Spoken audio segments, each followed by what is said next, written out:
Assalamualaikum warahmatullahi wabarakatuh. I am Naila Tawa, Bais 2A. My report is about the difference between presidential and parliamentary form of government. The difference in the head of state and government. In a presidential form, the function of the head of the state and the head of government are usually performed by one person, the president, who is elected nationwide by highest vote. In this case, the people or the electorate can directly choose their leader. His or her term is fixed by law and can only be removed involuntarily by impeachment. In the Philippines, the president serves for 6 years without re-election. So, sa presidential form, ang presidente ay siya ang head of the state and the head of government. Ang presidente ay maaari lamang maglingkod ng isang term or katumbas ng 6 na taon, then hindi na siya pwede ma-re-elect.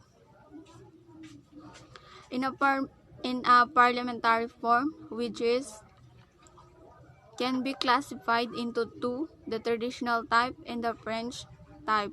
The head of state of the traditional type is the president, while in the French type it is the prime minister.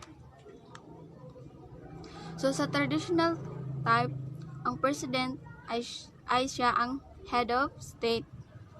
Sa French type naman, ang prime minister siya ang head of state.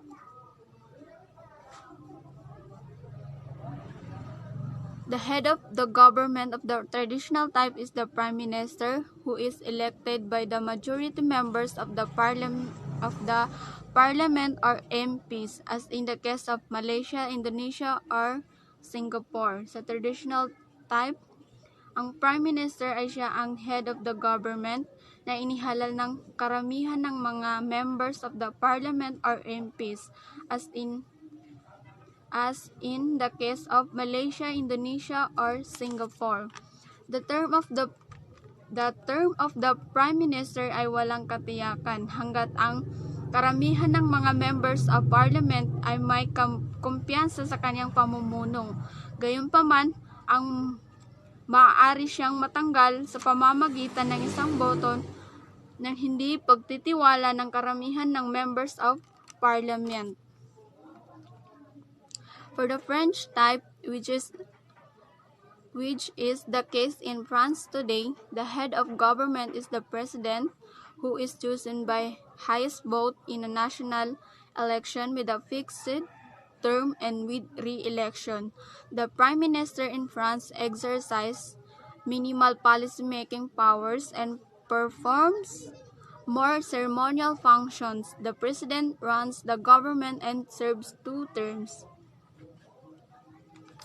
Sa French type, ang presidente ay siya ang head of government. Siya rin ang nagpapatakbo ng gobyerno at nagsisilbi ng 2 termino. The prime minister in France ay nagsasagawa ng kaunting mga kapangyarihan sa paggawa ng patakaran at nagsasagawa ng mas maraming mga ceremonial na pang-seremonya. A stronger legislative branch and parliamentary government.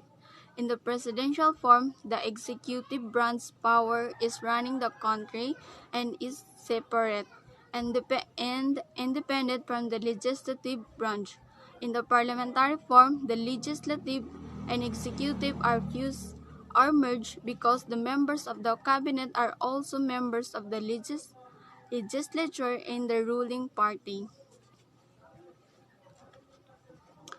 So, sa presidential, ang legislative at ang executive branch ay ganap na hiwalay. Ang executive branch ay ang tagapagpatupad at ang legislative branch ay ang tagapagbatas. So, sa executive branch, ang kanilang chief of executive ay ang presidente. Sa parliamentary naman, the legislature and executive branch are fused or merged dahil ang members of the cabinet ay kasapi rin ng mambabatas at nagaharing partido. Bicameral legislation for parliamentary government. The presidential form has a bicameral legislation like in the case of the Philippines. It has two houses which make laws or statutes. The Senate composed of 24 senators as the upper house and the House of Representatives, the lower house, composed of more than 250 districts and party lists, congressmen or women. Sa presidential form ay mayroong batas na bicameral like in the case of the Philippines. Mayroon itong two houses na gumagawa ng mga batas o batas. Ang Senate ay binubuo ng 24 senators as the upper house and the House of Representatives as the lower house na binubuo ng higit sa 250 districts and party list congressmen or women.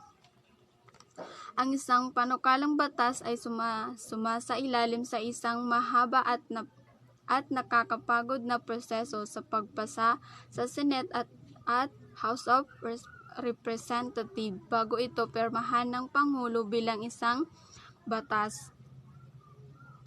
In the parliamentary form, lawmaking seems less complex, as only one house and set of legislators are assigned to tackle the bill before being signed into law by the Prime Minister in the traditional parliamentary form or by the President in the French form. So, sa parliamentary, ang paggawa ng batas ay tila hindi gaanong komplikado dahil iisang bahay at hanay ng mga mambabatas ang itinatalaga upang talakayin ang panukalang batas bago pirmahan ng Prime Minister in the traditional parliamentary form or by the President in the French form bilang isang batas. So, hanggang dito na lamang at maraming salamat.